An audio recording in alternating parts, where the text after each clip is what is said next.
Welcome to week 3 of Special Topics, the Integument and Wound Care. For today's lecture, we will be talking about documentation for wounds. The objectives of today's lecture are to demonstrate documentation of the objective, assessment, and plan sections of a SOAP note after examining a patient with an open wound. And 2, to demonstrate goal writing for a patient with an open wound. There are several forms for wound documentation. The most common form now is through an electronic medical record. In this form, most fields are preset, and it's a lot of click boxing and typing into fields or typing numbers into fields. This is actually a pretty safe way to document because you don't forget things that are important for a legal perspective, an insurance perspective, and a safe perspective. Paper medical record still exists some places. It can also be a form or it can be a free form. So if it's a free form, you have to be sure that you're including all appropriate pieces of information that are needed for wounds. The most important piece of wound documentation is the photographs, medical photography. Pictures are gold standard for viewing a wound, seeing the changes in a wound, seeing the progress in a wound. That old cliche phrase, picture is worth 1,000 words. In wound care, it really is. Just like regular physical therapy documentation, wound documentation should be thorough, concise, objective, and specific. It also should be descriptive, which sometimes can be difficult, keeping in mind the top 4 things that we talked about. Concise and descriptive, it is possible to do both of them, but it takes practice and adhering to some principles that we're going to talk about. So our note is going to follow the standard SOAP note format that is taught in physical therapy education programs. So to get started, let's look at a case study. You have a 72-year-old woman who is admitted to a skilled nursing facility from a hospital after a 20-day stay. The patient developed sepsis after she had an open cholecystectomy, so she had a longer than anticipated stay in the hospital. Notable events while she was there: she acquired a wound in the hospital, so a hospital-acquired wound. She was admitted with a catheter in place. She does have adequate nutrition. She's eating and she has a tube to feed her. She's cognitively intact. She's max assistive tube for bed mobility and transfers, so decreased mobility. And she has a very supportive and involved spouse. Your task and your order is PT eval and treat for wound care and mobility. So let's look at the O portion specific to wounds. Here are the things that you must document. The wound type. So what is the etiology? We've just spent 2 weeks talking about specific wound etiologies. Where is the wound located? You want to make sure that you're using standard anatomical descriptions so that it's the same for everyone who would see that wound. You're going to describe the wound shape. You're going to objectively measure the wound. You're going to describe and quantify the tissue that you see in the wound bed. The color, the percentage, the type of tissue. You want to talk about the wound edges. Are they rolled? Are they jagged? Are they open? Are they starting to epithelialize and contract? Those are all things. You want to talk about the wound drainage. Does it have an odor? Of special significance with odor, all body fluid smells. So if you notice an odor when you remove a dressing, you can't count that. You have to cleanse the wound first. And then if you still have an odor, then that is characteristic to the wound. You also want to describe the peri-wound. And then the O section is where you would document any interventions that you are providing. So here is her wound. Just for fun, I'm going to call her Norma. Here's Norma's wound. We know it's on her left hip, so we have the location down. I want you to grab a piece of paper, and as you're looking at the wound, I want you to jot down those things that we just talked about. What type of wound do you think this is? Is it arterial, venous? Is it a pressure ulcer? If it is a pressure ulcer, what stage is it? We know where it's located. What's the shape of it? Get a ruler out, measure your picture on the screen, or it tells you on the ruler, so I guess you don't technically have to do that. What does the wound bed look like? What type of tissue do you see? I see 3 types of tissue in this wound.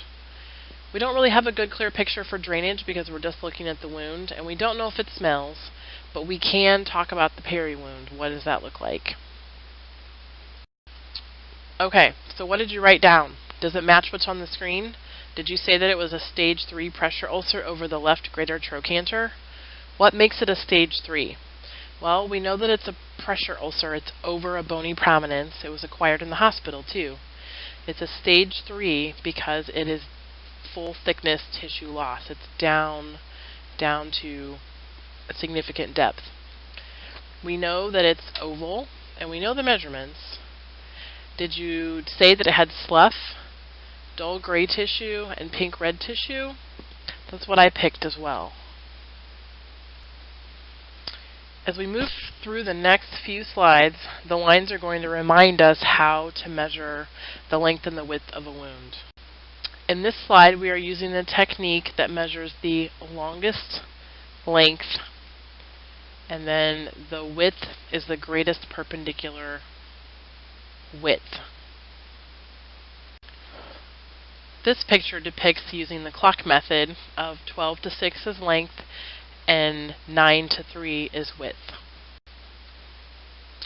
What did you notice about the wound edges? Did you say that they're attached and they have new epithelial growth? That they're slightly thickened and rounded from 4 to 8 o'clock? You can see where it's contracting in, and you can see that light pink tissue that characterizes new epithelial growth.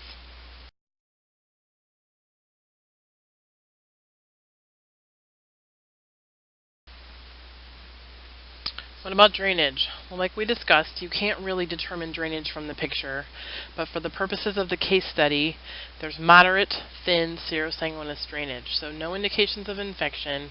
It's serosanguinous, which is what you would expect from a healing wound. There's no odor present, and the peri-wound is intact. There's healthy skin, and there is evidence you can see of wound contraction where it's pulling in. So we do have healing taking place. As with all patients, it's very important to document pain related to wounds. So where's the pain? What's the intensity? What's the quality? What makes the pain worse? What makes it better? And are there any patterns?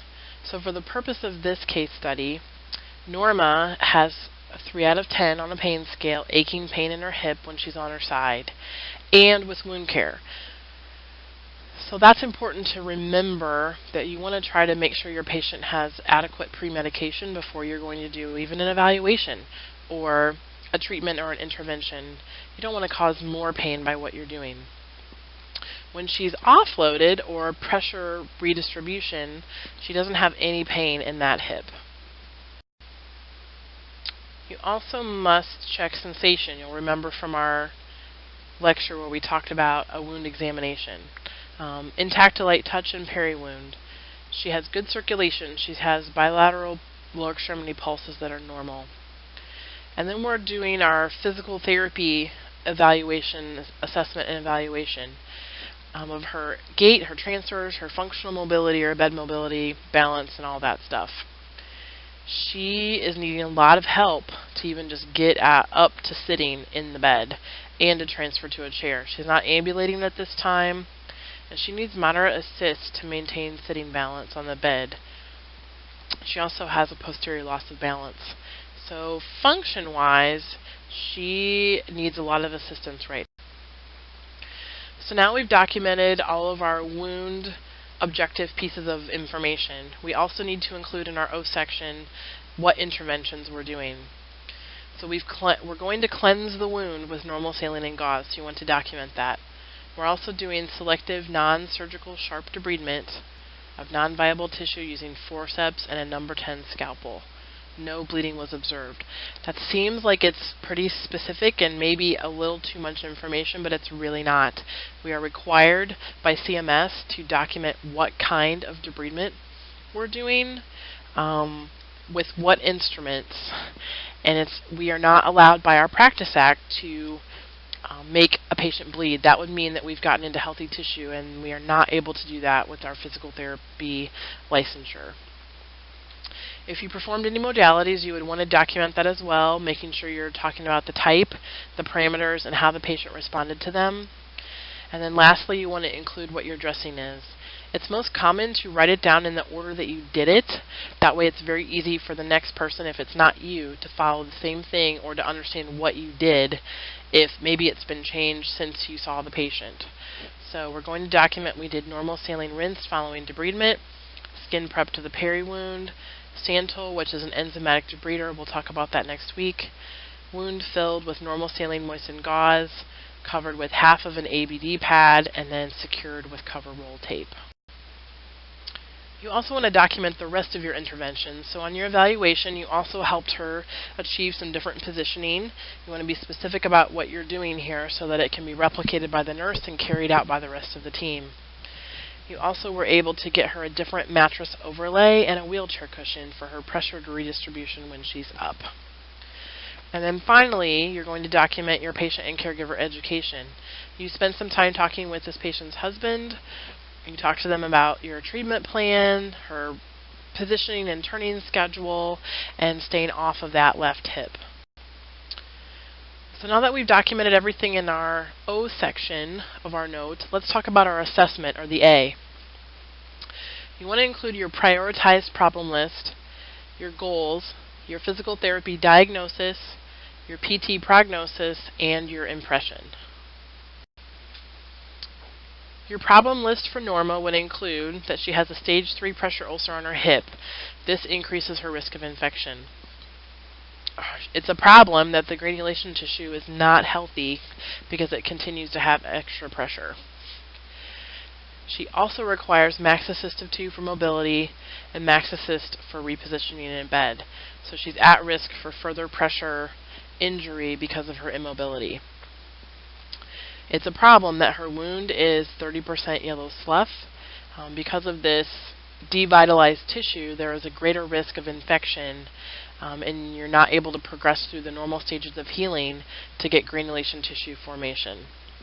She also has rolled wound edges from 4 o'clock to 8 o'clock, which is preventing epithelialization. If you'll recall from our previous lecture, rolled wound edge also is known as epibole. We're also going to write goals following the SMART format. So measurable goal, you could talk about a change in tissue percentage or a decrease in wound size. You can talk about peri-wound condition, infection control, edema management if appropriate, which is not for Norma, dressing management, education, and function. So here are some examples of short-term goals. It has a time frame of 4 weeks. So the first one is that the wound will decrease in surface area by 20% to progress towards wound closure. Wound will demonstrate decrease in non-viable tissue by greater than 25% to decrease risk for infection. So these goals are tied back to our problem list and tied back to function. If she has an increased risk for an infection, or she gets an infection, her mobility is going to decrease even further, and she's going to be at risk for other complications. This is another goal, a short-term goal. Patient will reposition themselves in bed and wheelchair with standby assist and verbal cues to improve pressure redistribution to bony prominences and wound area. So this is a positioning goal which ties into patient behavior and patient independence in pressure relief. So here are some examples of long-term goals. The time frame is 8 weeks, so we are measurable. Wound to decrease in surface area by 50% to progress towards wound closure. We've added a depth goal that it will decrease by 0.5 centimeter to progress toward wound closure. And then finally, wound bed will contain 100% granulation tissue to facilitate wound closure. And then we have another behavior or patient participation functional goal.